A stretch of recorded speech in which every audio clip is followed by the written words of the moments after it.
Arrangement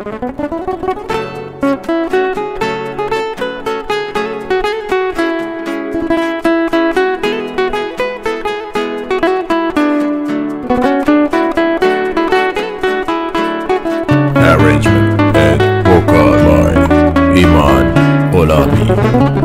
بی وفایی کار هر دقیقته، چی داری از من پنهون میکنی؟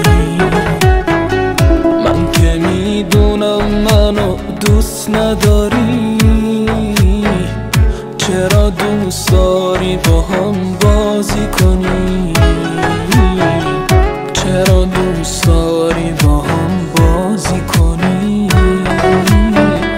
چرا دوست داری با هم بازی کنی؟ عشقامو پنهونی دارم میریزم، دنیا به کام تو برو عزیزم. شاید بفهمی مثل من نمیشه فدای خنده های تو عزیزم. یه عمری حرفات رو دلم لونه کرد، دوستم نداشتی برو بی معرفت. یادم نمیره با دلم چه کردی، تنهام گذاشتی برو بی معرفت.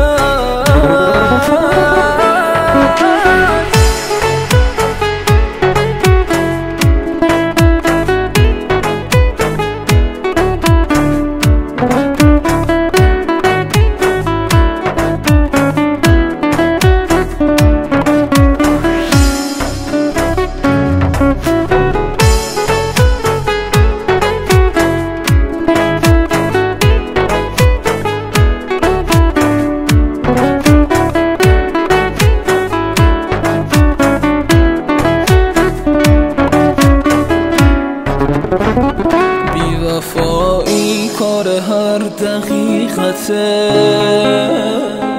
تو نمیدونی فقط من میدونم.